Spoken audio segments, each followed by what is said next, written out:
Imagine a brand so powerful it didn't just sell lingerie, it sold desire, power, and perfection itself. A brand so influential that its annual fashion show was watched by millions across the globe, turning supermodels into goddesses and bras into billion-dollar statements. We're talking about Victoria's Secret, a name that just a few years ago symbolized the peak of glamour, sex appeal, and commercial success. At its height, it wasn't just a brand, it was a cultural machine. But the story of Victoria's Secret isn't just about luxury and lace. It's a cautionary tale of how unchecked power, outdated ideals, and toxic corporate culture can bring even the most iconic empires crashing down. The fantasy begins. Let's rewind to the year 2000, a time when pop culture was dripping with Y2K opulence. Celebrities were larger than life, beauty standards were narrow, and marketing was shamelessly aspirational. Victoria's Secret launched its most expensive fantasy bra ever, a lingerie piece worth a mind-boggling $15 million, encrusted with diamonds, sapphires, and a 90-carat emerald-cut centerpiece. Designed for no practical purpose, and never even sold, it was a public stunt meant to generate shock, admiration, and obsession. And it worked. The fantasy bra became an annual event, growing in value and importance. But it wasn't the bra that people remembered, it was the women wearing it. The rise of the angels. In the early 2000s, models like Adriana Lima, Gisele Bündchen, and Tyra Banks became household names. They weren't just mannequins, they were angels, complete with diamond-studded wings and sky-high status. Victoria's Secret built an elite image around these angels. They flew on private jets labeled Angel Airways, traveled in style with pink boarding passes, and arrived at shows with paparazzi flashing. Runways weren't just stages, they were altars of beauty worship. The offer was simple but seductive. Buy this bra and buy into this lifestyle. But beneath this shiny empire was a foundation cracked at its very core. The male gaze, the brand's original sin. While Victoria's Secret aimed to feel empowering for women, the message it truly sold was drenched in the male gaze. The brand was never designed by women, for women. It was created by Roy Raymond, a man who explicitly admitted that lingerie stores made him uncomfortable. His solution? Build a sexy boutique where men could shop for women without shame. That legacy never left the brand. Instead of evolving, Victoria's Secret continued to showcase women as objects of desire, not autonomous individuals. This was the fantasy. Exfoliated, bronzed, and filtered through corporate eyes. The cost of perfection. Behind every airbrushed photo and glitzy runway moment was a brutal reality. Intense bodily control and psychological pressure. Models publicly shared the extreme measures they took to meet expectations. Adriana Lima admitted that in the 9 days leading up to the fashion show, she consumed no solid food, relying on protein shakes alone. In the final 12 hours before walking the runway, she drank nothing, dehydrating herself to tighten her physique for the cameras. This was the true price of the dream. Mental health issues, eating disorders, and emotional isolation. Behind the sparkle were tears, trauma, and toxicity. The competitors catch up. For years, Victoria's Secret enjoyed a monopoly on sex appeal. But in the mid-2000s, the winds began to shift. Other brands began to challenge the idea of what sexy really meant. The most disruptive among them? Aerie, by American Eagle, launched the hashtag #AerieReal campaign in 2014. Women of all body types, untouched by Photoshop, posed proudly in their natural skin. Savage x Fenty, launched by global megastar Rihanna, completely rewrote the rules, including everyone from plus-size models to pregnant women, drag queens, and dancers of all abilities. Consumers responded immediately, not just with applause, but with their wallets. And Victoria's Secret? Sales declined, ratings dropped, relevance faded, the fall from grace. In 2018, the execs at Victoria's Secret made a critical mistake. Ed Razek, the brand's CMO at the time, gave a controversial interview stating that trans and plus-size models didn't fit the fantasy.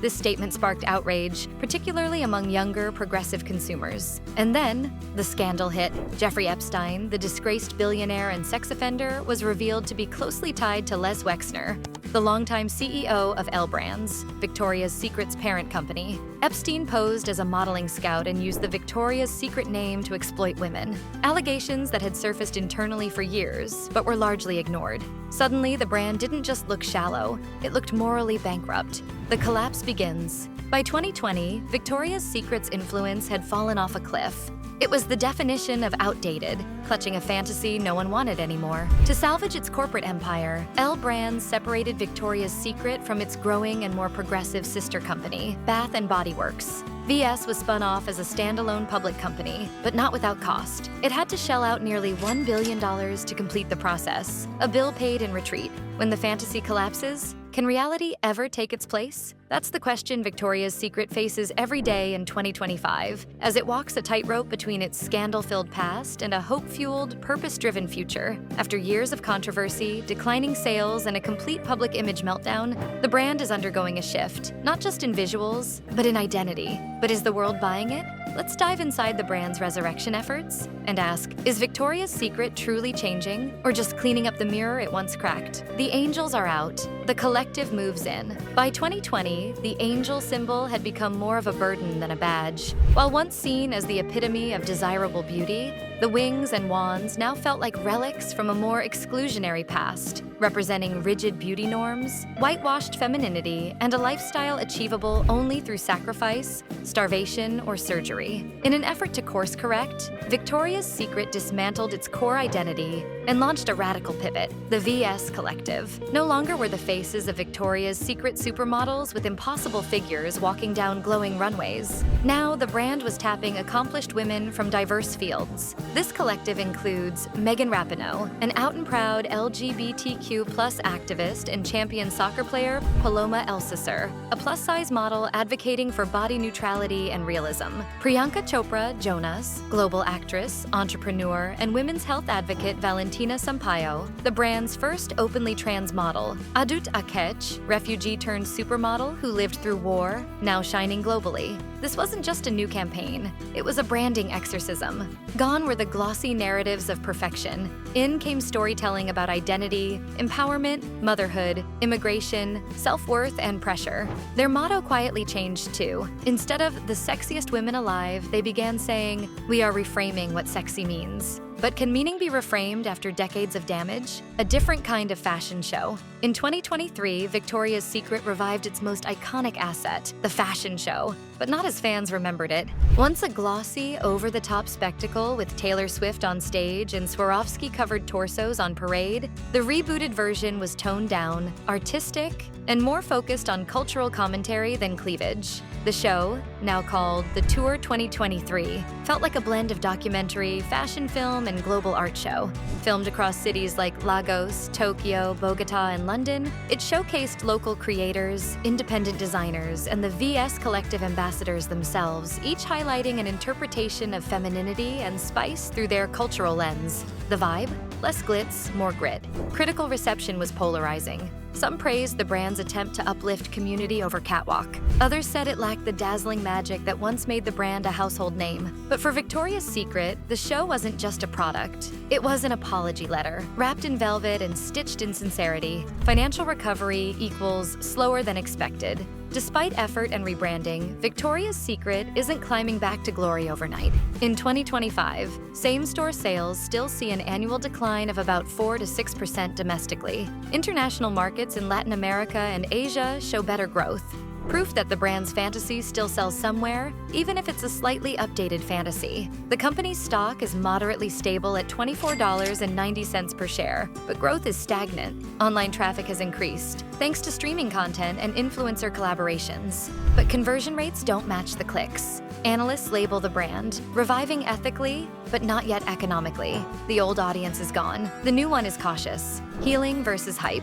What's real? The question being asked again and again, is Victoria's Secret truly changing or simply repackaging? Signs it's real. Exec team overhaul. All male boards have been diversified. Internal audits now focus on workplace protections, voice for models, and fair beauty standards. Former angels like Sarah Sampaio and Adriana Lima have returned to the brand under new terms, praising the shift. There's visible body diversity, including older models and breastfeeding mothers in campaigns. Signs of skepticism. Some see the collective as a tokenistic move. Put a diverse face in front, but don't change internal profit models. Former employees state the culture hasn't changed enough behind closed doors. Online commentary shows Gen Z still mostly shops Savage X Fenty, Skims, or indie disruptors. It's not easy to erase history, especially when your brand image was the very fire you're now trying to extinguish. One tweet summarized it best. You can't rebrand empowerment when you spent 25 years selling oppression with glitter. Culture has changed. Are brands catching up? Victoria's Secret's struggle reflects a larger cultural truth.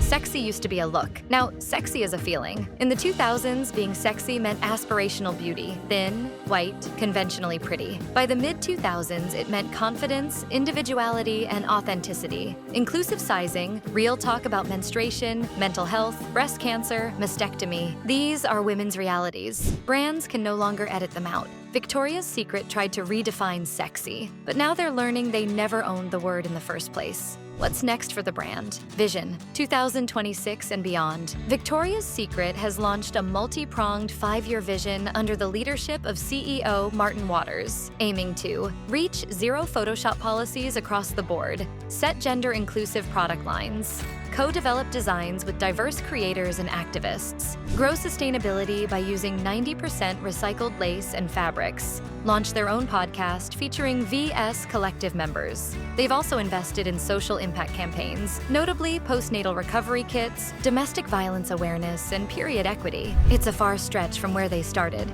but perhaps that's the point. Rebuilding trust isn't flashy. It's quiet, consistent, and earned. Victoria's Secret fell not just because of fashion trends, but because it refused to listen until it was too late. It built its billions on an exclusionary dream. And now, ironically, it's fighting for survival in a world that's demanding raw, real, and relatable. So here's the ultimate question. Can a brand built on unreality adapt to authenticity without losing everything? What do you think? Has Victoria's Secret done enough to earn your respect back? Do you trust this transformation, or see a corporate PR machine running wild? Drop your thoughts in the comments. Like what you're reading. Follow for more brand deep dives, cultural analysis, and case studies from the front line of marketing history. Share this story with someone who remembers the old VS and wonders what comes next. Because if one thing's clear, Victoria's Secret still has secrets. The difference is, now we're all watching.